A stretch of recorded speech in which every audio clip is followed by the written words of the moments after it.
Howdy, folks. I'm a non-Halloween Brian, I'm a Halloween Amber, even though I'm not in costume anymore. and here's some Reddit. I'll explain why things didn't work out at the end of the video, but I won't bore you with those details here. All right, folks. Our first letter and only letter today is titled, "Am I a jerk for giving my free trip to Hawaii to someone who I feel deserved it more and is less fortunate without asking my wife first?" My wife and I are both middle school math teachers, though we work in different districts. I feel that we are incredibly blessed to have jobs that we enjoy and be able to make a difference in kids' lives. We don't own cars, and we have more than enough money, and we each have each other. My wife is far more burnt out, and admittedly, her district is more challenging. Since COVID times, a very generous anonymous celebrity, we all know who they are, but we won't say anything about it so they remain anonymous, has donated 5 vacations to help teachers with burnout, and this is in my district. The past 2 years, it was like a 5 day stay at a remotish cabin, more in line with pandemic times. This year, they've upped it to a 7 day trip to Hawaii for a teacher and their family, which is ridiculous. Well, after the nomination and interview process, I won one of the trips. Nothing like this has ever happened to me, and to be quite honest, I'm not comfortable with winning. I only did the process because it helped me prepare my stuff for my performance evaluation. Well, before the end of the day on Friday, I decided to give the trip to a fellow teacher whose husband just left her. She volunteers to have most challenging students in her class and may actually leave the field because of burnout. Our community would be worse if she was not a teacher. She was beyond ecstatic. And after we went over the rules and found that trips could be transferred, she accepted and is going to take her 2 college-aged kids. I told my wife on Friday night, thinking that this would be in line with our ethos of living simply and generously. She is furious with me, and she's not a person prone to be easily angered, and this is the most mad I've seen her since we've met. She says that she's burnt out as much as any other teacher in our region and needed the trip, or she's going to have a breakdown. I asked her if she wanted me to ask for the trip back. She said, of course, but that I can't do that. But that our usual winter vacation to one of our family's houses is going to remind her over and over of what a selfish jerk he can be. So I better do something. When she hasn't been ignoring me, we've been fighting all weekend. Am I the jerk? All right, folks, what do you think? Jerk or not the jerk? You're the jerk. You made a unilateral decision that affected your wife. Instead of assuming what she would like, you should have talked to her. I think that that's really what the crux is here. There's really not much more to this than OP needs to not make unilateral decisions for their spouse. Like, you're in a partnership, you're in a relationship, and while you had the best of intentions, you aren't taking the steps necessary to help preserve your wife's mental health, right? So if your wife really desperately needs a trip and has needed a trip, then you're not providing that or not helping her, then I do think that this is a deeper issue. So OP, I think that you have a lot of problems to work out in your marriage here. Yeah, well, and it does seem like this may be more OP's lifestyle than his Mm-hmm. wife's. He also mentions in the comments that, like, he doesn't have money for a trip because he's Yeah. been spending all the money on political stuff. Yeah. Yeah, he's been spending a lot of money on political campaigns, and they also, when they do take these trips to the family vacations, they're just to like family houses, and they might go skiing and they might go hiking, right?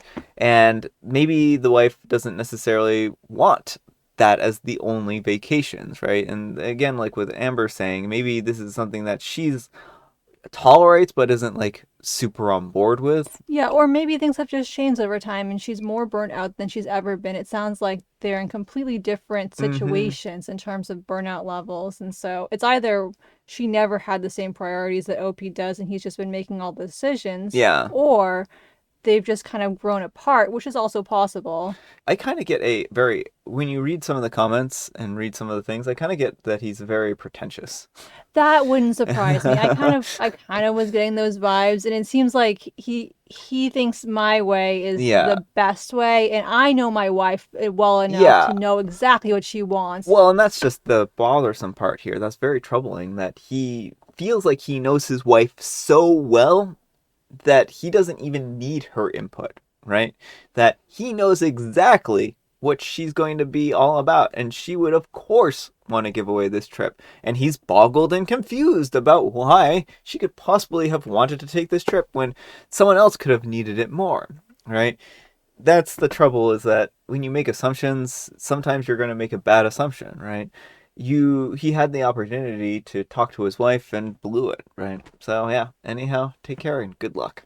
And F-Bomb Mom says, "You're the jerk. Personally, I would be wondering why my husband is doing something like this for his female coworker. OP, how close are you to this woman where you are so in tune with her needs but not your wife's?"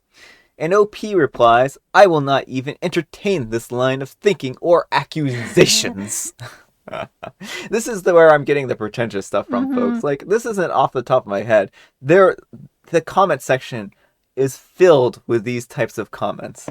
And Aggravating Star says, "Info, was she aware that you were up for this? Why did you not discuss this with her at all?" And OP replies, "She knew that I was nominated and that I was working on my package.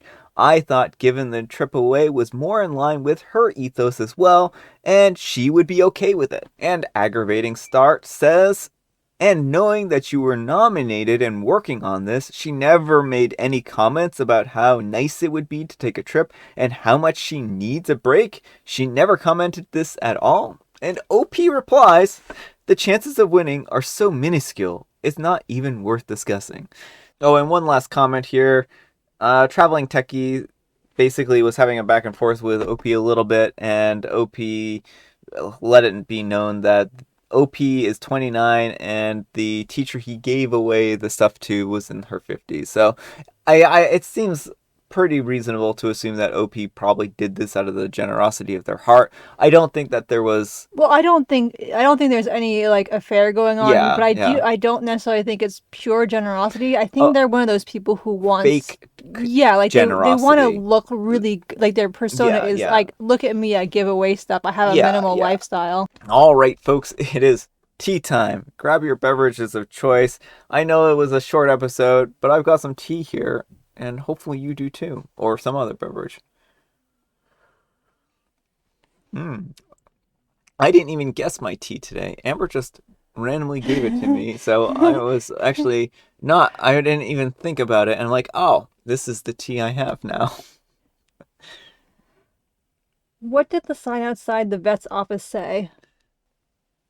The sign outside the pet's office says... Vet's Oh, office. vet's office says no barking. Yeah. Hospital zone, no barking. See, look, folks, I'm like a broken clock. Sometimes I'm right twice a day. We're gonna have to get some spooky jokes because this is not actual Halloween. We're filming it the day before, so I'm not prepared. So maybe tomorrow we'll have a spooky joke. Yeah, maybe we'll have like a belated Halloween. So, well, I'll explain what happened. We ran out of time this weekend. We actually were gonna do like some made up Am I the Jerk stories, but I haven't been able to like put that together yet. I was gonna have like some fake comments, and they were gonna be kind of fun and spooky, but we just didn't have time. We had like family over yesterday, and that took up most of the day. And during the weekday, I don't have a lot of additional time for that either. Well, and then we spent today making treasure chests. Yeah, we made treasure chests today for some of the stuff that we were, we made our candy bags for the kids for the that were trick or getting away. treaters. Yeah. That time just kind of got away from us. I was really, really, really hoping to do something fun. So hopefully next year, or maybe maybe I could do something fun later on. Maybe we'll do spooky Christmas stuff. We could. It's always Halloween in my soul. Yes, yes. All right, folks, that's all the time we have for today. I hope you enjoyed today's video. If you did, consider giving it a like, and if you didn't, consider giving it a dislike. Thanks so much for watching, and we will see you all tomorrow. Bye. I hope you're all having a happy Monday. And happy Halloween. And happy Halloween. The important part. Yes, that's actually something I forgot. I'm very tired today. Bye. Since COVID times, a very generous anonymous celebrity, we all know who it is, but they won't do remain anonymous? Want to. I'm a school teacher, and I mean, admittedly, they're a math teacher. All right. So because this person is a math teacher, I'm gonna roast them for their inability to write sentences. Any other person would get a pass. You're not an English teacher, so I guess it's not a fair roast here. But I mean, I feel slighted. I don't feel slighted. I don't know. That wasn't even the right word.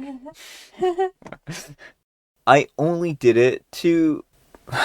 Brian, you're a terrible reader. Why are you making fun of someone who can't write English when you can't read English?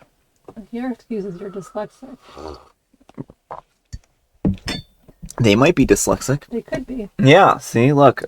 The shoe falls on both foots. Her almost spit out her tea there. Her water.